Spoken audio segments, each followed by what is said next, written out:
UFC Fight Night De Ridder versus Allen just took place. There were 13 fights on the card, 9 finishes, and this is my reaction to the entire card. Starting off with the main event, we have got Brendan Allen getting a TKO win over RDR in the 4th round.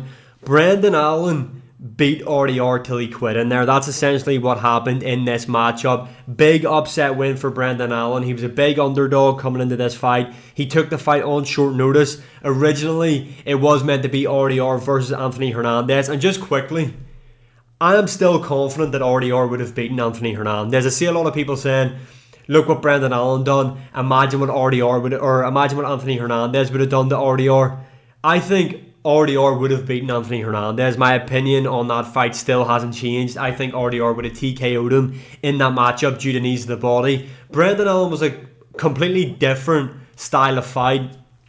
But round 1, Renan De Ridder, kind of like a classic RDR round, walks forward, gets Brendan Allen into the clinch. You can see Brendan Allen's kind of matching RDR for strength in there, which was a bit different from what we seen in the Robert Whittaker fight when RDR was just able to completely overpower and outmuscle Robert Whittaker in their matchup. But eventually RDR gets the takedown on Brendan Allen.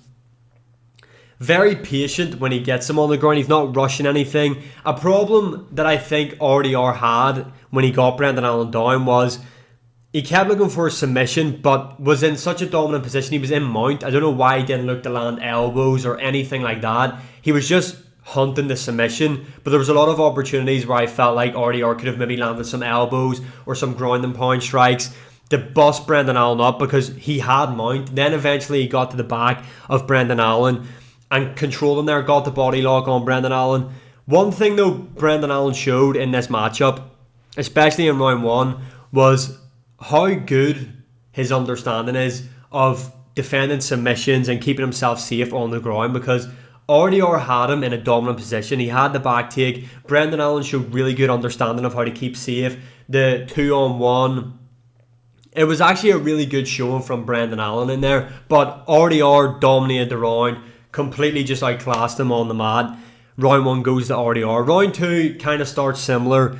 Renan De Ridder gets him up against the cage, gets like a trip/sweep type thing on Brendan Allen, and it kind of looks like this is the direction the fight's going to go. RDR is going to march forward, get him up against the cage and take him down, but eventually Brendan Allen is able to reverse position on RDR, and that's where everything completely crumbles. Brendan Allen, like I said in my breakdown video, I think this guy's good everywhere but not great anywhere. But an underrated part of Brendan Allen's game, and I don't know why a lot of people didn't click on to this, including myself, because we seen it in the Imavov fight when Brendan Allen, now when the Imavov fight he took down Imavov, but in the couple of scenarios in this one it was RDR initiating the grappling, but Brendan Allen was able to then flip it, reverse position and end up in his full guard, where Brendan Allen becomes really heavy in the full guard and he's got really good ground and pound shots, and we've seen this throughout his career. We've seen it in the Imavov matchup.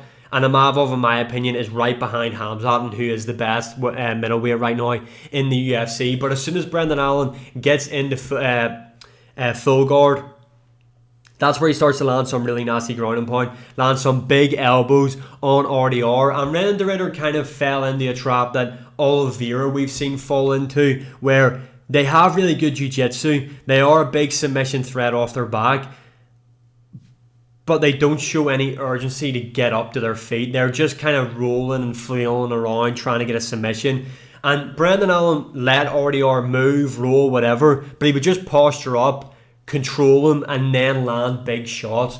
Round 2 went to Brendan Allen, in my opinion. From that onwards, round 3, I thought this fight could have been stopped a lot earlier, to be honest, because RDR at the end was at round 3. It might have even been round 2, I can't remember, round 3 maybe. At the end of round 3, when the bell went, Brendan Allen got up, went to his corner. RDR was just lying there. This guy took so long to get up and go back to his corner. Like, his corner were coming over. I thought they were going to have to pick him up. The referee said no, he has to get it by himself. He took so long to get back to his feet. RDR was completely gassed. But Brendan Allen stayed on him. He ended up going Marab mode in there, picked RDR up, dumped him right in front of his corner. That's another thing I did speak about in the predictions video. Brendan Allen has moved away from Killcliff. I'm pretty sure that's where he was training. That's who was in the corner for RDR. Robbie Lawler was in his corner. But Brendan Allen has since moved on, and he was training with the likes of Bilal Muhammad in there. And Bilal Muhammad's team give Brendan Allen some really good corner work in there between rounds, telling them what to do and how to take advantage of RDR. But when Brendan Allen picked him up and just dumped him in his corner, it was over. You seen that Renan de Ridder had a big bump on his face. He was busted up. Again, round ends. He lies there. He doesn't even get up to his feet. He's just lying there for ages. The referee's kind of urging him to get up. And then eventually Renan de Ridder goes to his corner and says, "That's it, I've had enough." And then his corner calls it off. And that's a very rare thing to see in the UFC.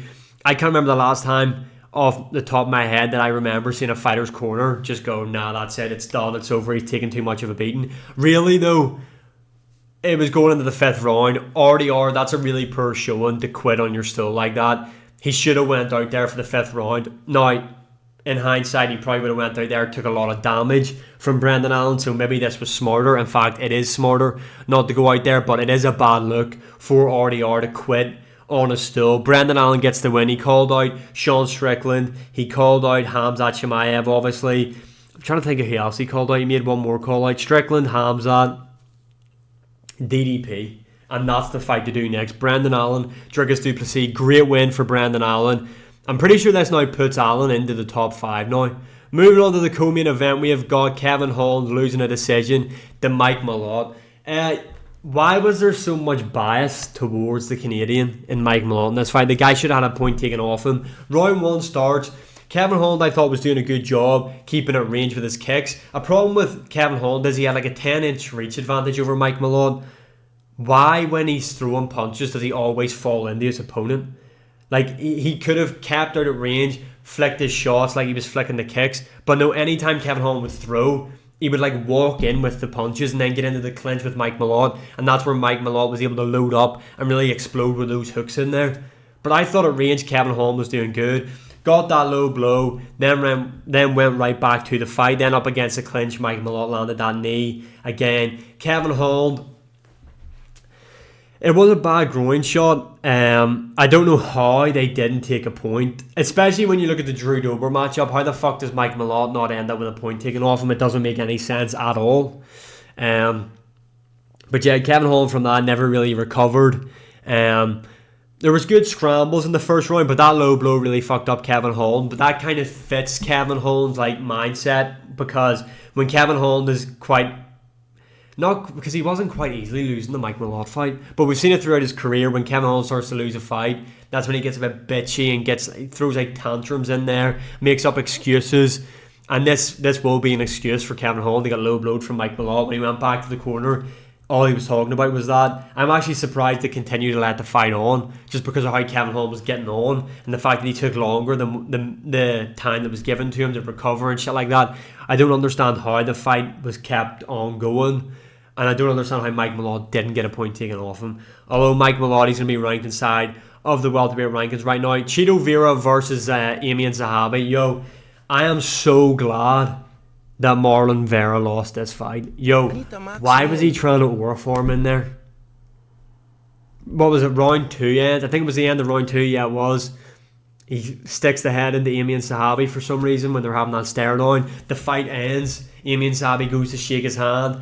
He just turns away and walks off. I'm fucking so glad he lost. He's bitching again, saying that he was robbed. No, you weren't robbed. Round 1, round 3, Amian Zahabi. Close fight, yes. Chito Vera clearly won the second round based off that jab that knocked Amian Zahabi off balance. Amian Zahabi has got a really weird style. Again, good everywhere, great nowhere in my opinion. Chito Vera though, they were talking about how he's really worked on his cardio. And he did throw a bit more volume than what you're used to seeing. But again, anytime Amian Zahabi was the aggressor, the one on the front foot, Chito Vera would just shell up. He wouldn't really let stuff go. And that's what Amian Zahabi's corner was telling him. And it was spot on. As soon as Zahabi went on the front foot, Chito Vera just went into pure defense mode, showed no offense. Amian Zahabi, I really liked the inside low kick that he was throwing in there. Really weird thing though when Chito Vera would walk in, but it was kind of working. He'd like lift his knee up have a high guard and then like throw a hook off it. It was like really weird what Amian Zabi was doing in there, but he's on a 7-fight win streak now. Beat Aldo, beat Chito Vera, called out O'Malley. I think they're going to do O'Malley's Song Yadong, but I don't think Amian Zahabi is like top 5 level in the UFC. Obviously, they were talking about how Chito Vera fought for the belt before. Realistically, Chito Vera is one of the worst UFC ranked fighters right now on the roster and never deserved to fight for the title. And the only reason he got to fight for the title was because Sean O'Malley was champion and Chito Vera got a fluke win over him. That's the only reason he was in that position. I'm so glad he lost by the way he got on that fight. And the fact he's bitching online now saying that he won. No, you didn't. You lost. Amian Zahabi, good win for him. Moving on, Manon Fiorot versus Jasmine Judavicius. I picked Manon Fiorot to win this, not by first round stoppage. Jasmine Judavicius, her game is to grapple. Manon Fiorot's got good takedown defense, and on the feet she's just better. People were saying it might be a bit of an early stoppage. Manon Fiorot caught her. Jasmine Judavicius done a bit of the stanky leg, and then they called it off. It's women's MMA. I'm not going to complain that the fight didn't go any longer. I don't really give a fuck, to be honest. Moving on, Charles Jourdain, Davy Grant.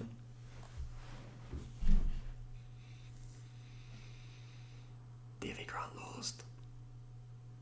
Crafty vet lost. Charles Jourdain is good. The guy... Yeah. I thought Davy Grant would have maybe been able to out-tough him and maybe put it on Charles Jourdain, maybe make it a bit of a scrap, but the flying knees from Charles Jourdain, he always goes for that guillotine. He got it on Davy Grant. Davy Grant, me, we, I, us, we will be back. Unlucky for Davy Grant. Moving on, Cal Nelson versus Matt Frevola. Again, another just... How was that? Like, what the fuck was the referee doing? Was the fight off? Was it not? Cal Nelson thinks he's got the finish over Matt Frevola. Very fun fight, by the way. Matt Frevola, very tough. But Cal Nelson thinks he's got the win. He's celebrating, complete energy dump. And then they go, no, actually it was just the end of the round. Like, what the fuck was that? That's a couple of times recently that's happened as well. But Cal Nelson got the win in a pretty fun fight. Cal Prepperleg, Drew Dober. Cal Prepperleg actually isn't as dog shit as I thought he was. Or maybe Drew Dober just isn't as good as what I thought he was. Drew Dober does get the win over Cal Prepperleg. Again, groin shot happens in this matchup, which really affected Cal Prepperleg in my opinion because he was looking really good in the second round.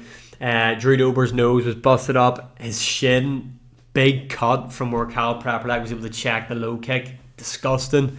But they do the groin shot. They know it's not intentional. Give Cal Prepperleg time to regroup. And then they come back and go, no, actually we are going to take a point off Drew Dober. I don't really get how you can do that. Like, if you're going to take a point, take the fucking point right away. Don't hold off. But anyway, point gets taken off. Drew Dober's like a fucking bat out of hell. Runs out there, beats up Cal Prepperleg. He just shelves up against the cage. Fight over. Drew Dober, good win for him. Cal Prepperleg, not UFC level. Cody Gibson against Astra Lang. Did not see this happening. I completely can't say this guy's name at all. But Astra Lang gets the KO in the first round. Big right hand right down the pipe. Drops Cody Gibson. He's lying like this on the floor, wide-eyed. Doesn't know where he is.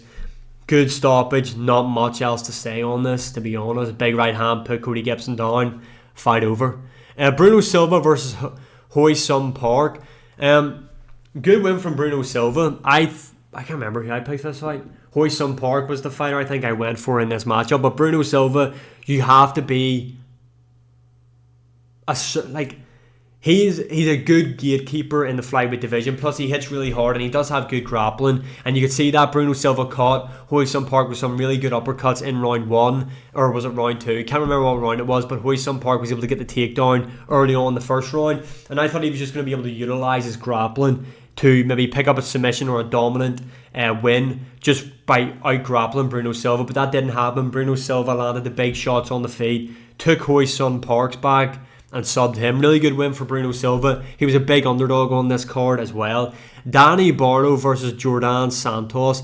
What the fuck was Danny Barlow doing? Bruh. This guy's in the wrong sport. He's just an out-and-out boxer. Landed some big shots. This was a fun fight. Good fight. Danny Barlow was a really hyped up prospect though, and to lose to Santos isn't a good look in my opinion, especially in the third round when it really looked like Danny Barlow just didn't want to be in there anymore. another big upset on the card. Stephanie Luciano versus Ravian Oliveira. Gonna be honest, I was playing Battlefield 6 when this fight was on, so I can't comment. Alex Pereira's teammate, Yusuri Belguri, beat Asmat Bekaev. I did not see this happening. I thought Asmat would be able to use his grappling. Couldn't really get anything off when he shot for takedowns. Yusuri was there to land the elbows. He had a very good jab in this fight. Got the stoppage in the third round. He is a good level kickboxer. He's a good high level kickboxer. Obviously training a good team with Glover Teixeira, Alex Pereira. But Asmat Bekaev was a highly thought of prospect. A lot of people had a bit of hype behind this guy in the middleweight division. Not saying he can't still become good, but I thought he was going to win this matchup by mixing up the arts, using his grappling in there, but just didn't happen. And Melissa Croden versus Tainara Lisboa, again, was playing Battlefield 6, didn't see this fight, so I'm not going to comment. Overall, UFC Fight Night, De Ridder versus Allen, I actually liked it. Card delivered, a lot of fun fights on there, big upsets as well. What's next for Brendan Allen, DDP? What's next for Renan De Ridder? I've no idea. Maybe talk about that in the next video. Like, share, subscribe, comment, all that good stuff, and I'll see you all again in the next one.